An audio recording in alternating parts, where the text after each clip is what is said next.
Final. Cup championship bound, baby! Woo! Big cup, baby! Woo! Here, man. It got a little crazy out there, but we made it through. We're gonna keep stacking the day, so see you in the championship. Bow, bow, bow! Let's go! June 17th wasn't just another game, it was payback time. Recall May 30th, when Jacy, Sheldon, and the Connecticut Sun left Sophie Cunningham and Sydney Cousin hurt on the floor when the dirty plays went unpunished. Then, the Indiana Fever remembered everything, and when Sheldon poked Clark in the eye during this rematch, something snapped. If you agree with the Fever, then what happened next will show you why you should never mess with Clark's teammates. Spicy and CC, let's go. Sophie. It was chippy the last time these two teams faced off too. Sophie Cunningham suffered her ankle injury in that game, but in addition to that, she actually had part of her front tooth knocked out. She made contact with Jacy. Sheldon as Clark knocks down the triple. But what people don't talk about enough is how hard you have to work to be able to be that good. All the hours that she's spent perfecting her craft. Retreating, firing and hitting. So she can do that. On Indiana arguing the call. I mean, step back, you're late. She almost looks you in the eye. Image from May 30th, the Indiana Fever versus Connecticut Sun game began normally enough, with two WNBA teams vying for position. But the Suns' level of physicality went beyond competitive to dangerous, and you could sense the tension rising from the first tip. Everything went wrong for the Fever in the worst way possible. Talk about the physicality for a second. Two players on the Indiana Fever got injured last night by the same player on the Connecticut Sun, and that was Jacy Sheldon. And I tweeted about it. She was playing so reckless. I'm fine with players playing aggressive, but there is a thin line between playing aggressive and playing reckless. When you dive for a ball, you don't land on somebody's leg. She landed on top of Sydney Colson's leg, and her leg got stuck and literally twisted around.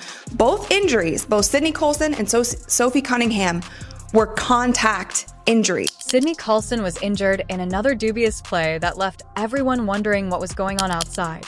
The worst part was that JCS Sheldon was right in the middle of both incidents, playing with an aggressive style that makes your blood boil. Sophie Cunningham went down first with what appeared to be a deliberate hit. The contact was too hard for what should have been routine basketball. They weren't non-contact. They weren't ACLs, they weren't Achilles, they were contact injuries caused by the same player. And this kind of physicality that the WNBA they brag about. They say it's always been a physical league. That's just the heart of the It's not good basketball. And we've seen so many injuries. Paige Becker's out with a concussion. Rakia Jackson was out with a concussion. All of these injuries are contact plays. We've seen Clark last year get chucked to the ground. We saw Angel Reese get clothesline chucked to the ground. The players continue to do it because the refs are allowing them. Why wouldn't you keep doing it if you're a physical? This is where college history enters the picture. Sheldon and Clark had been at odds since their college days, when they played Iowa versus Ohio State. Every time they squared off on the court, Sheldon made it her goal to get under Clark's skin by following him about and bumping into her on screens. Talk trash when there are dead balls. This was now more than just basketball. It was a personal matter. Her mortal enemy took out a player. Jacy Sheldon. Clark's mortal enemy. Jacy Sheldon. The Mayday referees appeared to overlook everything, as if they were witnessing a totally different game from the others. The Fever fought hard but lost that game 85-83, but more significantly, they lost two key players to injuries that could have been avoided if the officials had properly controlled the game. Sydney Cousin and Sophie Cunningham were hurt, and their absence would be felt in the games that followed. Hard fouls went uncalled, dangerous plays were ignored, and Clark had to watch her teammates get hurt while Sheldon left without even a warning from the officials. This is a reckless play. This is reckless. It is dangerous. And this angle makes it look even worse. It is dangerous. Like, Sid Colson is between her and the ball. Sid Colson is in fact between Jacy Sheldon and the ball, and she dives through her knee. It wasn't even called as a foul. The way Clark looked at Sheldon during the handshake line and how she responded to questions during the post-game interview after that loss showed that it wasn't over by a long shot. The Fever would remember this game, remember who caused the injuries, and remember that the officials allowed it all to happen. June 17th couldn't arrive soon enough. Clark has recovered from her quad injury and is prepared to play the Connecticut Sun again after a convincing victory over the then unbeaten New York Liberty. This was her second game back after 3 weeks off the court, and you can tell she remembers every detail of the previous encounter, from the way she enters the court and the way she looks at the Sun players during warm-ups. This isn't just another game for her. She just texts me. She never texts me during the game. All right. Here is Clark splashing home a three from way downtown. Kelly escorting her back to the bench. Jacy Sheldon is there with her hand in her face. Sheldon is protecting Clark as if her life depended on it, getting too close for comfort, shadowing him on every possession, bumping her on screens, and doing all the other little things that make basketball ugly. This is the same aggressive style that injured Sophie Cunningham and Sydney Cousin back in May, and everyone in the arena can feel what's coming as the game begins. Caitlin Clark are talking to the official. They're both going at it saying, hey, oh, there's a little extra right there. Uh-oh. Then Marina steps in to protect Jacy. When the third quarter begins, Clark is bringing the ball up court when Sheldon approaches to defend. She tries what appears to be a steal attempt, but her finger goes right into Clark's eye. The contact is instantaneous and clear, and you can see Clark's head snap back from the impact. Quarter we go. They're trailing by 10. Keep an eye on her and Jacy Sheldon. Clark trying to back her down. Clark is okay. Sheldon, that was Clark, hitting her in the face. Clark is upset about that. Then everybody's upset about that. Marina Mabrey comes in.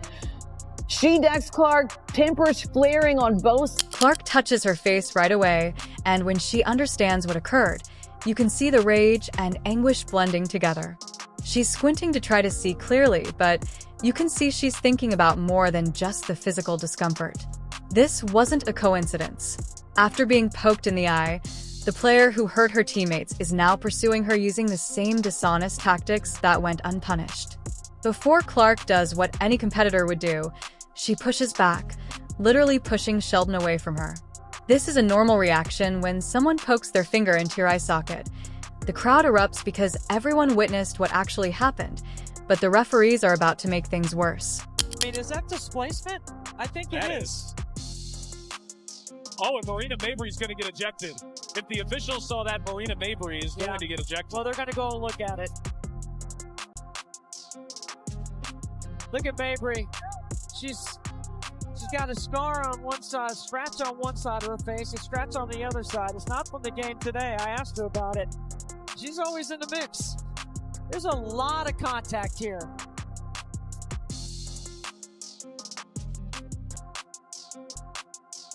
There's a scrape across the face.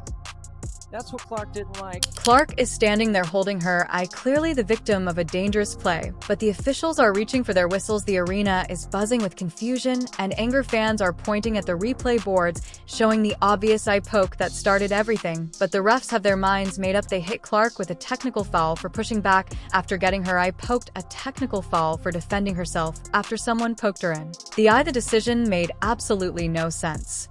To anyone watching, Clark just scored 32 points in her first game back from injury, and now she's getting penalized for reacting to getting eye poked by the same player who hurt her teammates. The technical foul call sends the wrong message to everyone watching. It tells players that they can go after Clark with dangerous plays, and if she reacts, she'll be the one getting punished. But this eye poke was just the beginning. Marina Mabrey was watching all of this unfold, and she was about to take things to a whole different level.